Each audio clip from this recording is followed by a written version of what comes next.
Tras las elecciones más importantes de la historia y unas semanas postelectorales tan intensas como cabría esperar de la era Trump, Estados Unidos ha vuelto a la normalidad. Y no una normalidad tan alegre como cabría esperar de un mes que junta Acción de Gracias a finales de noviembre con la temporada navideña después, sino una normalidad trágica por culpa de una gestión nefasta de la pandemia de coronavirus que sigue arremetiendo contra la salud pública en este país. Estos días, estados a lo largo y ancho de la nación baten récords de casos, hospitalizaciones y muertes diarias. Las UCIs se colapsan y cada vez más hospitales se enfrentan al cartel de completo. Una situación surrealista si tenemos en cuenta que Estados Unidos es un país que venía avisado después de lo que aconteció en la primavera en lugares como Nueva York. Así que en este vídeo voy a explorar qué es lo que está realmente mal en Estados Unidos en estos momentos y por qué este país, a diferencia de tantos otros, está sufriendo ya su tercera ola de COVID-19. Mi nombre es Emilio Domenech, soy periodista y esto ocurre, os lo prometo, solo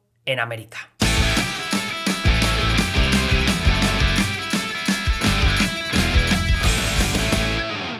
Estados Unidos superó este miércoles las 3.000 muertes diarias por primera vez desde que empezó la pandemia. Las hospitalizaciones se sitúan esta semana en más de las 106.000, otro récord desde primeros de año. De hecho, el coronavirus está haciendo tantos estragos en Estados Unidos que COVID Strategy, una iniciativa llevada por expertos de salud pública y de crisis que quieren aconsejar a los estados y localidades sobre cómo actuar para manejar el coronavirus, concluye que todos los estados del país tienen un brote descontrolado entre manos. Eso sí, menos uno, Hawái. Un artículo de The Atlantic resumía bien la situación con Hawái, un estado cuya lejanía con respecto a la Estados Unidos continental le hace tener cierto privilegio a la hora de evitar los repuntes que se ven estos días en el resto del país. Casi desde el principio de la pandemia, entrar en Hawái desde cualquier otra parte de la nación significaba tener que hacer cuarentena de 14 días. Los hoteles incluso daban tarjetas de habitaciones de un solo uso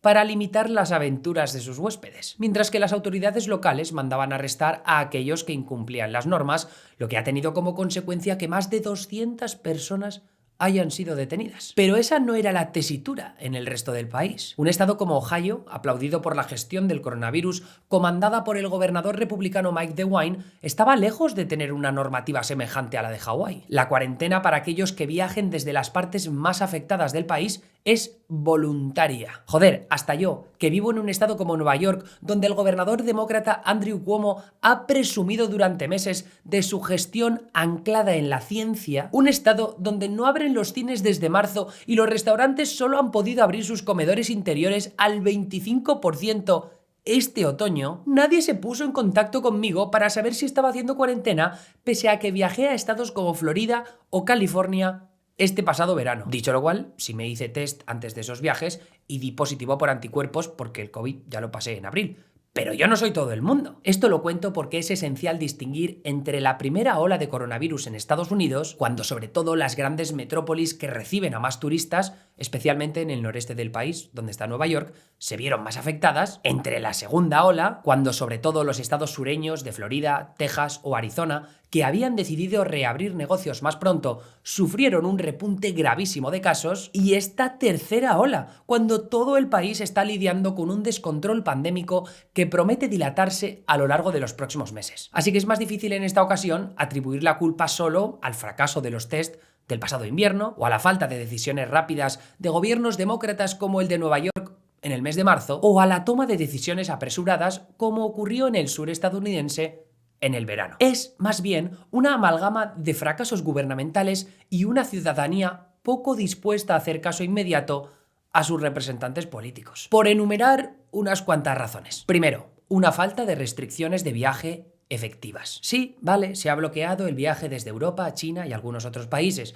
pero es relativamente fácil plantarse en Estados Unidos viniendo de muchos otros lugares siempre y cuando tengas permiso de residencia o ciudadanía. Y pocos estados te van a exigir un test negativo al aterrizar, como solo han empezado a hacer algunos de ellos en las últimas semanas. Ni que decir que viajar entre estado y estado en coche, tren o avión ha sido durante meses coser y cantar. Y eso que Estados Unidos tenía a priori todas las de ganar porque sus ciudades, incluso sus centros urbanos más grandes, son muy poco densos y carecen de sistemas de transporte público tan competentes como los que tenemos en España. Y no me lleváis la contraria con esto, por favor, que he probado mucho transporte público en otros países y de verdad que lo nuestro es bastante guay. Y sí, un transporte público masificado habría facilitado bastante el contagio, por supuesto, pero es que aquí todo Dios tiene coche. Segundo, la fatiga de los ciudadanos a tener que lidiar con esta pandemia. ¿Cuántos estadounidenses se han movido de una parte a otra del país en acción de gracias pese a las súplicas de las autoridades de salud pública? Recordad este puñetero mapa de los vuelos a finales de noviembre. Y ya lo estamos sufriendo en la curva, por supuesto. Tercero, los mensajes contradictorios con respecto a asuntos tan básicos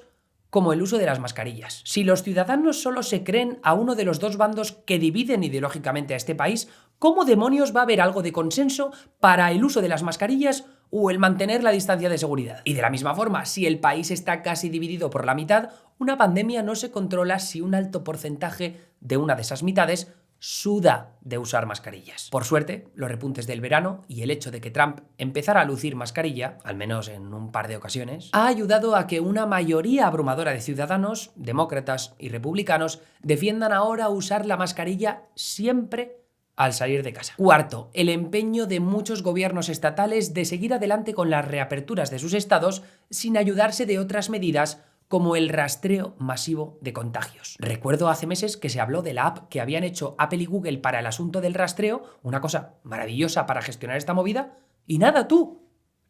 Nada. Bueno, sí, parece que en California van a empezar a usarlo, pero ese es otro tema. Quinto, por supuesto, la idiosincrasia de Estados Unidos como país de la libertad individual ante todo, donde exigirle a alguien que haga cuarentena, que cierre su negocio o que se ponga mascarilla es sumamente difícil de lograr. Demonios, el asunto de las cuarentenas en Hawái solo se entiende por lo diferente que es Hawái con respecto al resto del país. Tanto a nivel de fronteras, pues no están entrando coches desde todos los puntos cardinales, como podría pasar en Nebraska, como a nivel cultural, pues hay una asociación concreta que se ayuda de hoteles y negocios del estado para desenmascarar a quienes se saltan la normativa. Pero nada de lo que está pasando sería el tema central de este vídeo, o al menos no con números tan trágicos, si la administración de Trump hubiera lidiado con la pandemia con algo más de competencia. Y la mayor parte del problema tiene que ver con dos asuntos. A, la falta de estrategias nacionales conjuntas con las que guiar a los estados a navegar esta crisis. Y B, la falta de presupuesto para que los estados puedan financiar programas de testeo y rastreo masivos que habrían preparado al país para lidiar con las dos crisis posteriores a la que se vivió en primavera. Pero por otro lado, esto no va solo con Trump y el gobierno federal, que simplemente se quitaron un marrón de encima, cediendo casi toda la responsabilidad a los estados. En lugares como California, los políticos han enviado mensajes contradictorios que han dejado anécdotas como esta dueña de un restaurante a la que han obligado a cerrar la terraza de su negocio, pese a que justo al lado vio cómo montaban unas carpas para una producción televisiva. Sin olvidar que la alcaldesa demócrata de San Francisco y el gobernador demócrata de California disfrutaron de cenas en el comedor interior de un 3 estrellas Michelin, yendo en contra de sus propias recomendaciones. Bueno, es cierto que el restaurante al que fueron estaba en un condado que no tenía restricciones tan fuertes, pero sabréis apreciar la contradicción. Y estas dos anécdotas me parecía importante recalcarlas en referencia a este asunto de la fatiga de los ciudadanos. No solo a nivel de tener que respetar reglas cambiantes y a políticos hipócritas, sino también porque nos enfrentamos a 2 meses muy complicados para la pandemia. De un lado, gente que quiere volver a casa por Navidad,